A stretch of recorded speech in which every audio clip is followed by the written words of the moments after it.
Muy buenos días, estamos en una nueva emisión de El Mundo desde el Sur, programa número 7 del 13 de diciembre y como siempre con la grata compañía de Maximiliano Sbarbi. Maximiliano, ¿cómo estás? ¿Qué tal, Raimundo? ¿Cómo estás? Aquí todo bien, contento por esta nueva emisión en la que vamos a tratar los temas más relevantes de la política internacional de la semana. ¿Cómo anda todo por allá? Por acá afortunadamente todo bien hasta ahora y bueno, ya con harto calor y esperando el fin del año. Mira, Maximiliano, a propósito de esto, del fin del año, siempre ocurren cosas, ¿no? En esta época, en este mes, diciembre. Por ejemplo, estoy viendo aquí en África, la Comunidad Económica de Estados del África Occidental reafirmó la duración de la transición en Malí. ¿Ya? Esto luego la última cumbre que hizo este bloque conocido como CEDEAO, manteniendo las sanciones y confirmando que habrá más de tipo económico-financiera si es que no hay progreso en la organización de las elecciones legislativas y presidenciales de febrero. Además, le pusieron presión a Guinea. Exacto, sí, es una zona donde ha habido golpes de Estado en los últimos años. Y yendo para esta zona, para América Latina, ocurrió algo en Argentina, algo importante, el 10 de diciembre, que fue el Día de la Democracia y los Derechos Humanos. El presidente Alberto Fernández y la vicepresidenta Cristina Fernández de Kirchner, junto con Pepe Mujica de Uruguay y Lula da Silva de Brasil, hicieron un acto por este tema en la Plaza de Mayo, plaza céntrica de Buenos Aires, y gran parte de la población apoyó las negociaciones que tiene con el FMI, el gobierno, por la deuda que dejó el gobierno anterior de Mauricio Macri, que se están intentando hacer unas negociaciones sin ajuste, algo muy difícil porque el FMI siempre interviene en las políticas internas de los países cuando presta dinero. Y a propósito de Sudamérica, muy cerca al otro lado de la cordillera, ¿no? En Chile, este domingo 19 de diciembre se llevará a cabo la segunda vuelta de la elección presidencial. Es importante porque los últimos sondeos, ya legalmente, oficialmente no se pueden dar resultados, pero los últimos sondeos indicaban una ventaja para el candidato de izquierda, Gabriel Boric, por una diferencia que oscilaba entre los 3 y 6 puntos porcentuales. Últimamente, sondeos filtrados mantienen la tendencia, pero con una diferencia que sigue bajando y llegan a 2 o 3 puntos de diferencia. Creo que son muy importantes, son determinantes esas elecciones y está bastante polarizado por lo visto. Limítrofe con Chile tenemos a Perú. El expresidente Fujimori será juzgado por la esterilización forzada de 1.300 mujeres, en su mayoría habitantes de zonas rurales, algo tremendo que ocurrió en la década del 90. No, terrible me parece esto. Bueno, son cosas que se van conociendo en los gobiernos autoritarios o dictaduras que han tenido lugar en Sudamérica y en América Latina en las últimas décadas, ¿no? Exacto. Mira, y ya que nos vamos a ir, eso sí, ya de la región, y quería comentar que se registró la visita del primer ministro de Israel, Naftali Bennett, quien fue a Emiratos Árabes Unidos. Es la primera visita a este país de un ministro emiratí desde que se firmaron los acuerdos de Abraham en diciembre del año 2020, así que es una demostración de la consolidación de este proceso de acercamiento entre Emiratos Árabes Unidos e Israel. Controvertido acercamiento que divide al mundo árabe. Y siguiendo con un tema similar, Jordania e Israel firmaron un acuerdo de energía solar, también muy controvertido dentro del Parlamento de Jordania, en el cual se instalarán paneles solares en Jordania para abastecer de energía eléctrica a Israel, a cambio de agua desalinizada que Israel va a obtener desde el Mar Rojo y la va a enviar a Jordania, que padece una sequía histórica, sin precedentes. Todo en línea con el cambio climático, con los movimientos geopolíticos de la zona en el último tiempo, ¿no? Y con lo que mencionamos en unos programas, ¿no? Este corredor que va a incluir, entre otros, a justamente Jordania e Israel. Claro, está relacionado. Bueno, yo por ahora es lo que tengo de noticias breves y que quería comentar. Sí. ¿Te parece? Vamos pasando a los análisis. Sí, ahora ya hemos dado este pequeño barniz, como ya es habitual, y ahora iremos a una pausa, porque a la vuelta comenzaremos con los análisis y me parece que nos vas a hablar de Qatar. Sí, cómo ha crecido Qatar en los últimos años y cómo va a resolver el problema de la crisis energética en el Reino Unido. Perfecto, entonces nos iremos a una pausa y Rápidamente volveremos para hablar sobre esto. Adelante.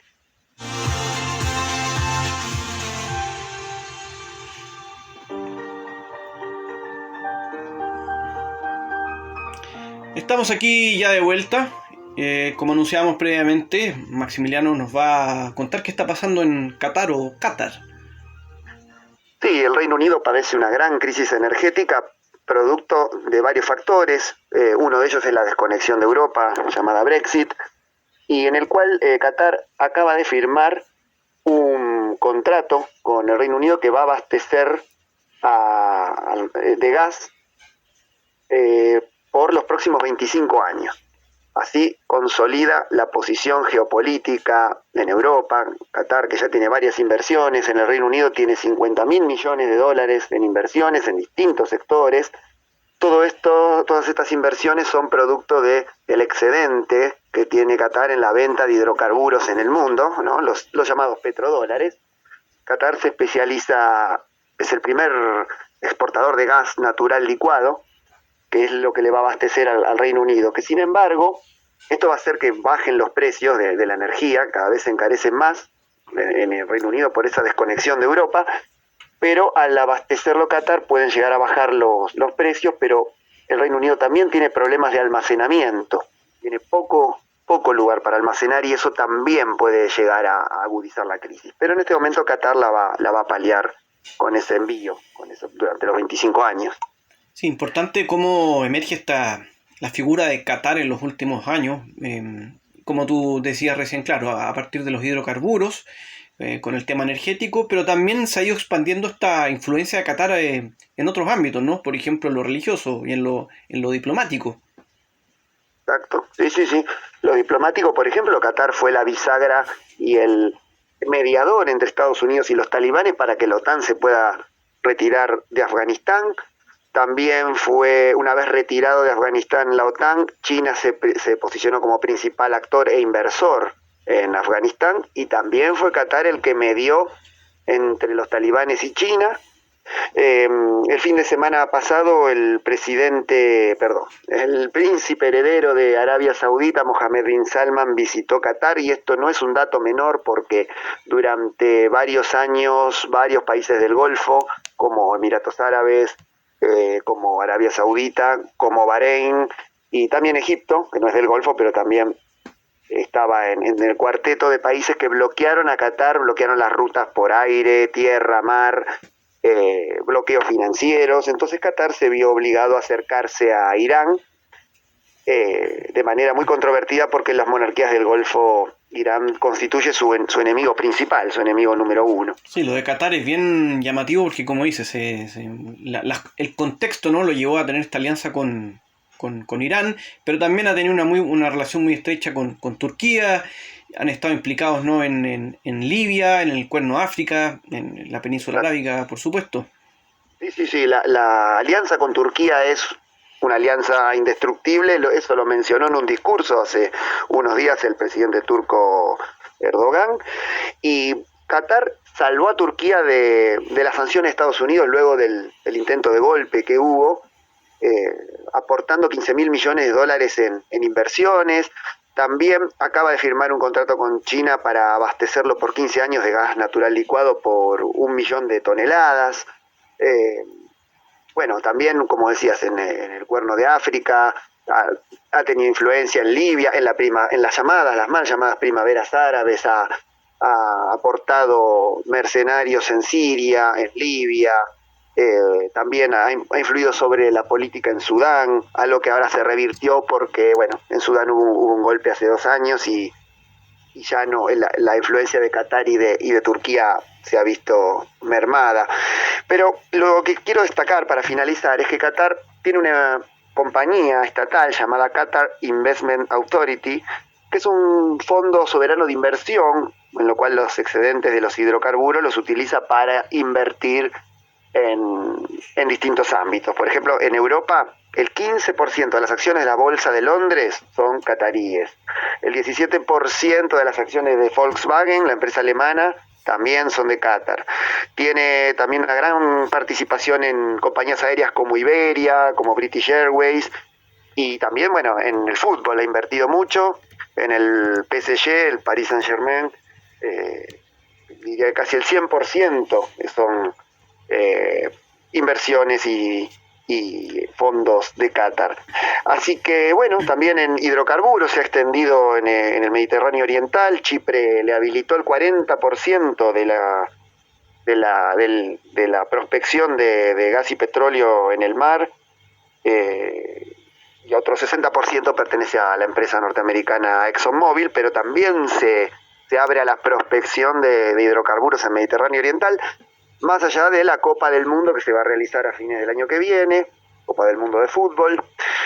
Qatar, de esta manera, al salvar a Inglaterra de la crisis energética por el Brexit, y también su alianza con China y sus relaciones diplomáticas, sus mediaciones que ha hecho con los talibanes, con Estados Unidos, lo posiciona económicamente y geopolíticamente en lo más alto en este momento, de uno de los países que más crece y que más se expande a nivel geopolítico y económico. Sí, impresionante cómo ha avanzado Qatar, lo hemos visto por ejemplo en los medios con Al Jazeera, también está la Fundación Qatar para la educación, ciencia y el desarrollo de la comunidad, ¿no?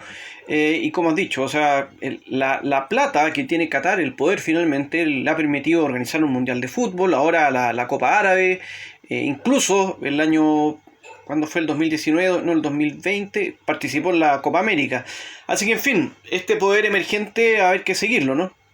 Exactamente, sí, porque va increyendo. Perfecto, Maximiliano, ha sido un tema muy interesante y ahora nos vamos a la pausa, porque a la vuelta hablaremos sobre Turquía. Bien, la influencia de Turquía en África, ¿no? Exactamente, analizaremos brevemente cómo está esta situación entre Turquía y África. Bien, adelante.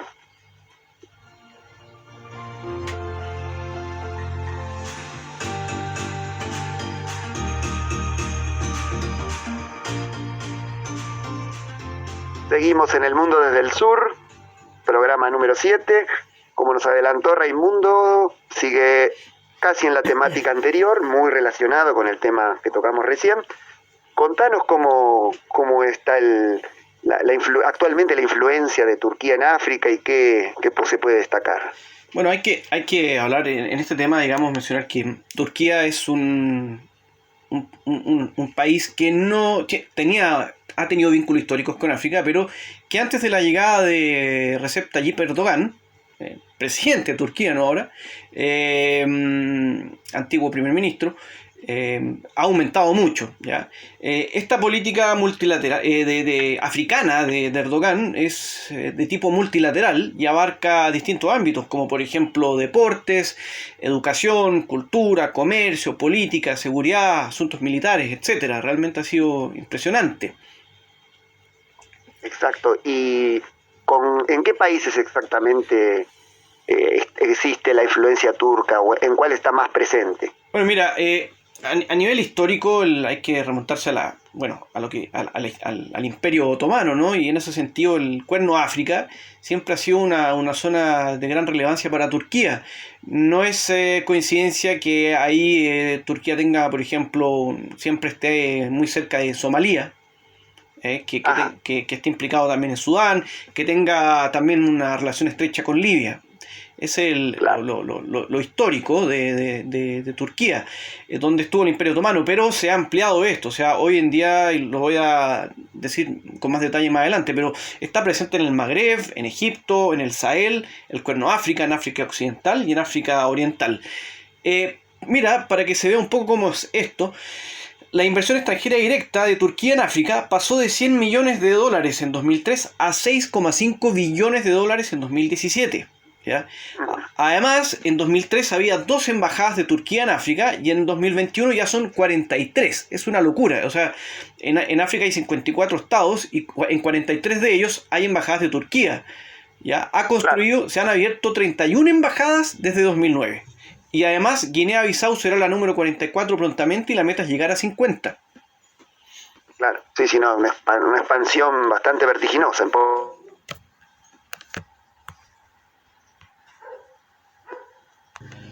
Claro, una expansión muy vertiginosa que, por ejemplo, también queda mostrado con con los acuerdos comerciales y de cooperación que se han firmado con 45 de los 54 estados africanos, con un comercio que pasó de 5,4 billones de dólares en 2003 a 25,3 billones de dólares en 2021. Erdogan además visitó más de 30 veces África, con visitas a 30 países. Su último viaje fue ahora, en octubre, a Nigeria, Angola y Togo. Además, hay líneas aéreas de la aerolínea turca, Turkish Airlines, que van a 40 países africanos con 61 destinaciones diferentes. Claro, y digamos, has nombrado países, Nigeria, Angola, países petroleros. ¿Tiene algo que ver con los hidrocarburos, la presencia en África, o es un elemento más? Es un elemento más, porque como decía, la verdad es el abanico es muy amplio. O sea, ellos no han enfocado la estrategia en un tipo de ámbito, porque podría ser lo comercial solamente, o dentro de lo comercial en solo un ítem, sino que se han ampliado a distintos sectores. Es así como decía antes, que esto abarca lo religioso, la inversión directa. Por ejemplo, Turquía ha generado cerca de 80.000 puestos de trabajo. Entonces es algo realmente muy importante. Además, recordemos que Turquía, por la zona en la cual se encuentra, suele ser un país donde pasan los recursos naturales, y en eso también obviamente Turquía, hay que decir que ha encontrado importantes yacimientos, por ejemplo, de gas en el último tiempo en el Mar Negro. Mira, en algo más, la relación entre Turquía y África también se basa en cumbres que tienen, como la cumbre de asociación, la cumbre de economía y negocios. Hay 240 misiones diplomáticas entre embajadas y consulados de Turquía en África. Es uno de los que está a la palestra a nivel mundial en cantidad de misiones diplomáticas. Tienen consejos bilaterales de negocios con 42 países. En fin, y funciona además la Agencia Turca de Cooperación y Coordinación en 22 países. Hay una fundación Maarif que tiene abiertos 175 colegios en 26 países, con 17.500 estudiantes aproximadamente. En fin, participa militarmente, directo e indirectamente, en 19 países, de los cuales en Malí y República Centroafricana hay militares en misiones de paz. Ajá, como parte de la OTAN en Malí, o directamente de Turquía. No, de Turquía. Ajá, impresionante. Igual creo que lo más llamativo es su participación en la guerra de Libia, ¿no? Sí, ha sido un tema de debate. Como decía antes, es un territorio que Libia considera históricamente de ellos, ¿ya? Por la cercanía, porque fue parte del Imperio Otomano, y hemos visto claro que en Libia, bueno, con este caos que hay en Libia, han entrado muchos poderes. Y a propósito de esto último, hay que recordar que un poco el contexto en el cual se da este ingreso de Turquía en África, ¿no? Que como decía antes, son los históricos lienzos con el Cuerno de África y el norte de África, especialmente Egipto.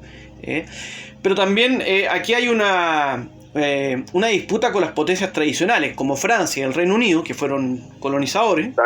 Claro. Pero también con los nuevos poderes, como Rusia, Qatar, Emiratos Árabes Unidos, Arabia Saudita, China y Marruecos, países que se han enfocado mucho en África. Claro, exactamente. Sí, entra en colisión con los intereses de las otras potencias. Claramente, o sea, por ejemplo, el Cuerno de África, ahí hay una disputa de Turquía con Emiratos Árabes Unidos, con Arabia Saudita. En Libia lo hemos dicho, o sea, están involucrados, bueno, Qatar obviamente con Turquía, contra Emiratos Árabes Unidos, contra Francia, por ejemplo. Así claro que en todo esto hay disputa. En el Sahel es una zona históricamente dominada por Francia, y ahí está entrando Turquía. En fin, esto es interesante para seguirlo. Sí. La verdad desconocía que era tanta la influencia de Turquía en África. Pensaba que se limitaba solo a algunos países y tibiamente al resto, pero es muy interesante cómo ha crecido en los últimos años, y también cómo ya juega como una potencia regional importante, disputándosela a otros países tradicionales en la zona, como decías, como Francia, y bueno, y los nuevos actores, ¿no? China, Rusia, Arabia Saudita. Muy interesante. Muy buen análisis que hay que seguirlo de cerca, por supuesto.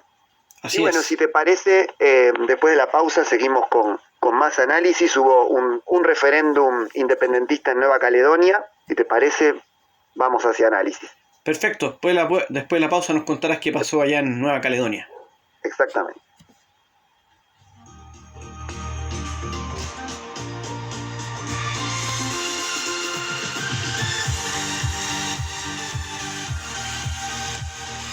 Estamos de vuelta ya, como adelantábamos antes de la pausa.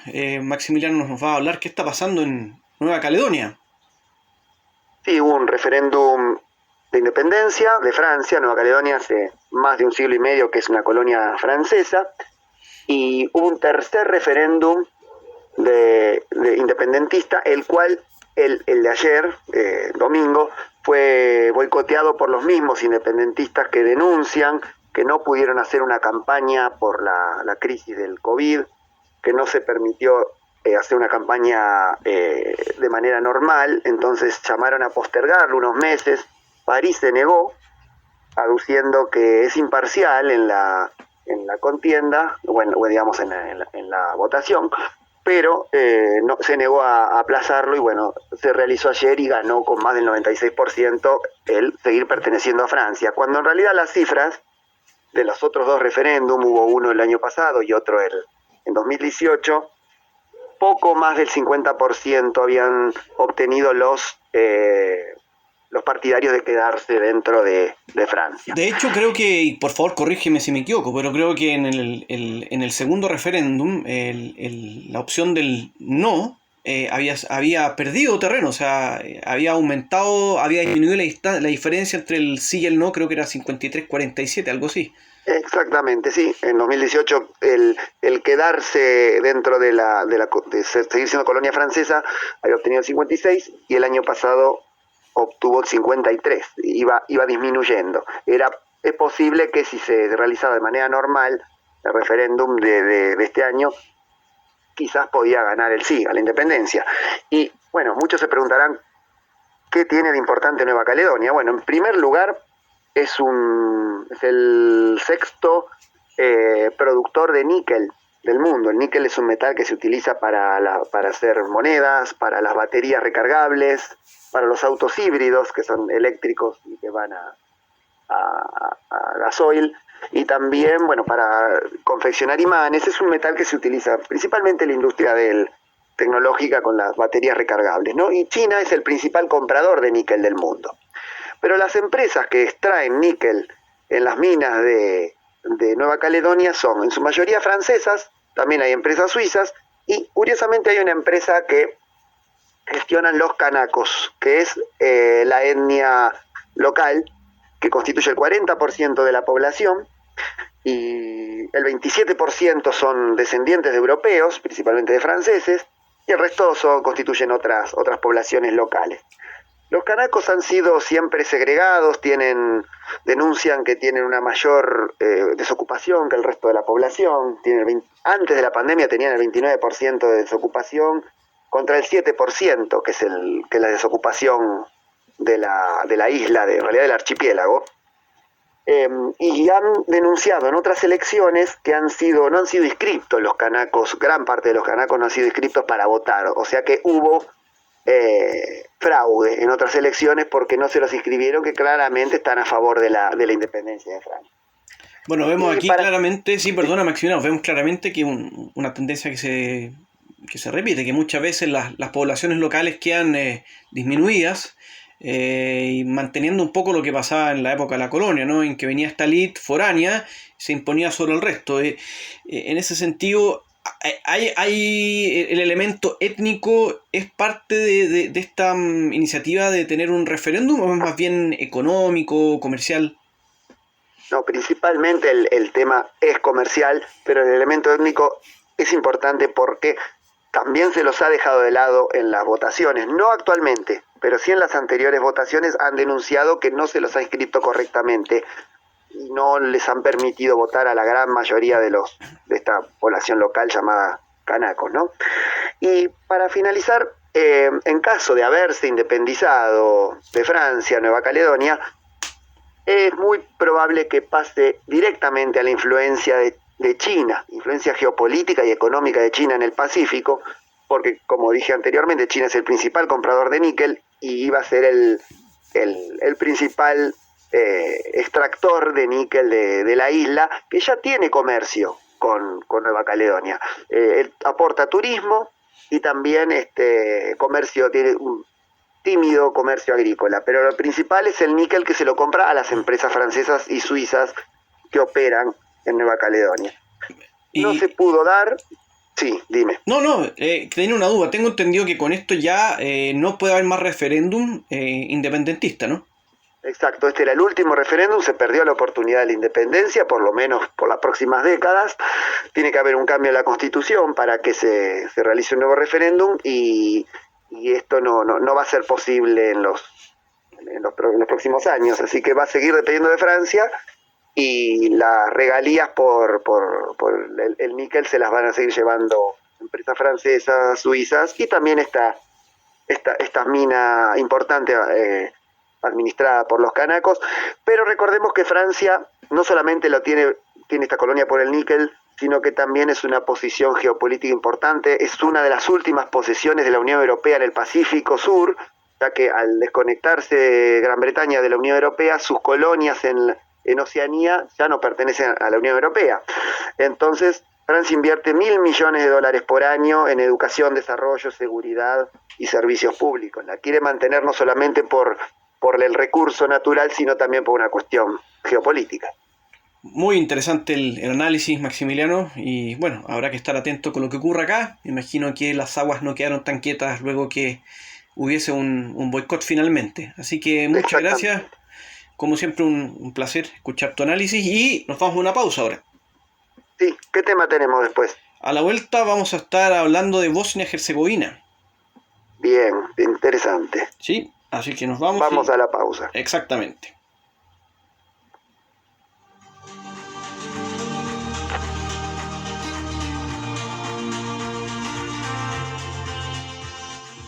Seguimos en El Mundo desde el Sur, último bloque de este programa número 7. Y Raimundo nos va a hablar de la ex Yugoslavia, ¿no? De Bosnia-Herzegovina, ese estado europeo que en este momento hay una convulsión política. Exactamente, vamos a hablar de este estado, ¿no? Bosnia-Herzegovina,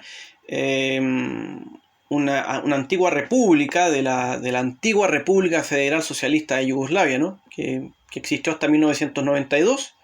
Recordemos brevemente que en 1991 se produjo la desintegración de Yugoslavia, ¿no? Y entonces, después, con el paso del tiempo, se produjo una verdadera fragmentación en esta antigua república de Yugoslavia y uno de esos estados fue Bosnia-Herzegovina. ¿Qué ocurre hoy? Milorad Dodik, que es el líder nacionalista de los serbios de Bosnia-Herzegovina, consiguió que la Asamblea Nacional de la República Srpska, que es la República de los Serbios, anulara unas leyes que le daban competencias al poder central, ¿ya? Esto lo obtuvo con 49 votos a favor y 3 en contra, pero la oposición no participó. Ajá. A ver, para poner en contexto, Bosnia está dividida en varias repúblicas, ¿no? Como una federación, ¿no? Una es esta República Serbia, ¿no? Después está la República Central, donde se encuentra Sarajevo, ¿no? Que es Bosnia-Herzegovina propiamente dicha, ¿no? Y hay una república también, hay una tercera, ¿no? Si no me equivoco. Bueno, en el año 92 empezó la guerra de Bosnia, porque en este proceso de desintegración de Yugoslavia hubo muchas guerras, ¿no? Una de ellas fue la guerra de Bosnia, que duró entre 1992 y 1995. En este último año se firmaron los acuerdos de Dayton, con lo cual terminó la guerra, y ahí se formó el país, ¿no es cierto? Bosnia-Herzegovina, que cuenta con, por un lado, la Federación de Bosnia y Herzegovina, y por el otro, la República Srpska, ¿ya? Cada cual tiene su propia asamblea, ¿ya? Y la presidencia del país tiene 3 presidentes, ¿ya? Que son 2 elegidos por la Federación de Bosnia y uno por la República Srpska, la de Serbia. En el caso de la Federación de Bosnia, elige un presidente de la etnia croata y otro de la etnia bosnia, mientras que la República Serbia elige uno de la etnia serbia. Estos 3 presidentes gobiernan durante 4 años, pero se van rotando cada 8 meses. Además, está el Parlamento Central y el Consejo de Ministros. O sea, como país, como Estado, tienen presidencia, Parlamento Central y Consejo de Ministros, pero además estas asambleas que pertenecen a la Federación de Bosnia y Herzegovina y otro a la República Srpska. exacto. Bien. ¿Y el conflicto actual cómo fue escalando? ¿Cuál es el origen?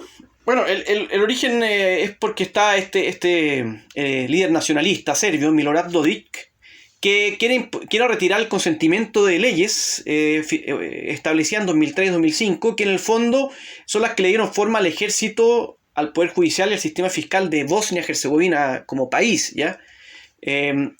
Y él está en contra de esto. Él es se dice que él es un separatista, un independentista, ¿ya? Él asegura que no quiere eso, que lo que quiere es reforzar la autonomía, que acá no hay secesionismo, pero él hace mucho tiempo que tiene ganas de integrar el territorio a Serbia, ¿ya? A la República de Serbia, digamos, no a la República de Serbia que es parte de Bosnia y Herzegovina. Claro, Y en esto tiene el apoyo de Rusia y la República de Serbia. Él además quiere que Banja Luka sea la capital de la República Srpska, ¿ya?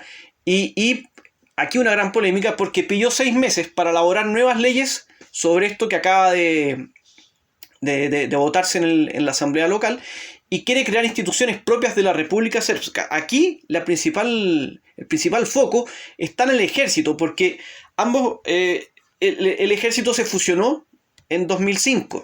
En 2005 se fusionaron las Fuerzas Armadas. Entonces lo que quiere este líder nacionalista es que la República Srpska tenga su propio ejército, sus propias Fuerzas Armadas. exacto, sí. Y el fin último es unirse a Serbia, a Belgrado, digamos. Exactamente, y él mismo ha dicho que los amigos, los socios de Serbia son Rusia y China, así que también hay que ver, hay que estar atento a lo que pueda decir la Unión Europea. Estados Unidos, que ya mencionó algo, ha dado apoyo a la Federación de Bosnia y Herzegovina.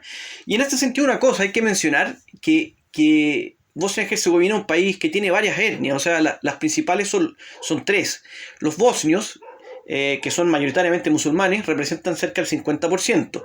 Los serbios, que son cerca del 31%, y los croatas del 15%. Los serbios además suelen ser ortodoxos, cristianos ortodoxos, y los croatas son católicos. Entonces también acá hay una mezcla, ¿no? Con elementos diferentes que incluyen la variable religiosa, la variable política y por supuesto la influencia de las grandes potencias mundiales y regionales y los vecinos de esta región. Exacto. Bosnia es un candidato a unirse a la Unión Europea, ¿no? Exactamente. Y obviamente esto juega en contra de su proceso. De hecho, hasta hoy el único país, me parece, que ha logrado integrarse a la Unión Europea, los únicos 2 países de la ex Yugoslavia que lograron integrarse son Eslovenia y Croacia, me parece. Exactamente, sí, así es. Sí. Así que, bueno, es muy interesante. Sí, y simplemente mencionar que esto es un tema que causa preocupación en Europa porque está escalando. Y en Europa todavía tienen fresco el recuerdo de los más de 100.000 muertos que generó la guerra en Bosnia, y que fue la más sangrienta desde la Segunda Guerra Mundial. Sí. Además fue un proceso de separación de Bosnia de Yugoslavia muy cruento, con masacres de civiles, fosas comunes. Se siguen descubriendo todavía crímenes de guerra que se cometieron contra la población civil que culminó en el 95 y que, como decías, está todavía muy fresco, y si sigue escalando estas diferencias en las cuales también están influyendo Rusia y China, la Unión Europea por otro lado, Serbia directamente, por supuesto. Espero que no se reavive la guerra civil, pero el fantasma siempre queda. Además fue tan cercano en el tiempo que por ahí las heridas todavía no cerraron. Sí, no cierran, y de hecho uno de los temas, lo que menciono, o sea, el negacionismo de algunos sectores de la República Srpska sobre los crímenes de guerra y el genocidio de Srebrenica. Así que eso está muy presente. Exactamente. Bueno, muy interesante. No sabía que en este momento seguía escalando esto. Muy bueno el análisis. Y bueno, va a haber que estar atento a seguirlo porque, para ver si de qué manera escala. Esperemos que no llegue a un conflicto armado y que se pueda resolver por la vía pacífica, democrática, de la mejor manera posible. Así es. Bien, bueno, si te parece, acá finaliza la emisión número 7. En el próximo programa, el número 8, vas a estar solo con un haciendo un especial de las elecciones de Chile. Yo voy a estar de vacaciones unas semanas, así que vas a estar encargado de contarnos lo que va a suceder en esta segunda vuelta electoral tan polarizada y además tan controvertida y tan importante para la región. Así es, será un programa especial, diferente. No será lo mismo, la verdad, estar solo, pero será un momento, una ocasión propicia para analizar estas elecciones que, como bien dijiste, están muy polarizadas y son muy, muy importantes para el país y diría que para Sudamérica. Claro, sí, es bueno seguir dándole continuidad al programa y por eso también no hay que dejar pasar este tema tan importante como es la segunda vuelta presidencial en Chile. Exactamente, y les pedimos perdón a quienes nos escuchan que por favor se suscriban y que sigan atentos a las novedades del programa. Sí, estamos en YouTube como El Mundo desde el Sur, pueden suscribirse y ahí van a tener siempre los anuncios de cuando subamos un programa nuevo. Así que bueno, te despido y me despido de todos por unas semanas. Sí, sigan escuchándolo a Raimundo con El Mundo desde el Sur en el programa número 8 y el especial sobre las elecciones en Chile y todo el análisis de lo que va a suceder en esa jornada tan importante. Sí, como siempre un placer, muchas gracias Maximiliano y que estés muy bien. Bueno, muchas gracias y nos despedimos hasta pronto. Chao, chao.